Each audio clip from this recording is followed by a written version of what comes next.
Hello मित्रों नमस्कार। घरे बैठा हवे तमे लाइसेंस की परीक्षा आपी सको छो। જોઈ શકો છો અરજી મિત્રો કેવી રીતે કરવી, શું ડોક્યુમેન્ટ જોવે, કેટલી ફીસ, કેવી રીતે ફોર્મ ભરવું અને તમે ઘરે બેઠા તમે અરજી કેવી રીતે કરી શકો, પૂરી માહિતી તમે જોઈ શકો છો, વાંચી શકો છો। અને મિત્રો તમે ઘરે બેઠા લર્નિંગ લાયસન્સ મિત્રો મેળવી શકો છો।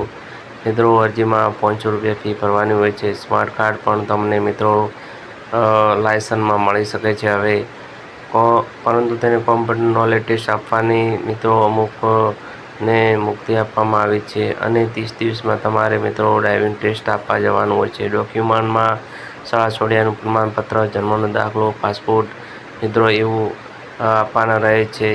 મિત્રો લર્નિંગ લાયસન્સ મેળવવા 50 રૂપિયા ટેસ્ટ ફી વત્તા 150 કેટેગરી દીઠ ફી ભરવાની રહે છે અને તમે 16 વર્ષથી ગેર વિનાના સાધનો અને ગેરવાળા સાધનો 18 વર્ષની ઉંમર હોય તો તમે લાયસન્સ મેળવી શકો છો અને ટ્રાન્સફર માટે 20 વર્ષની ઉંમરથી વધારે હોય તો લાયસન્સ મેળવી શકો છો।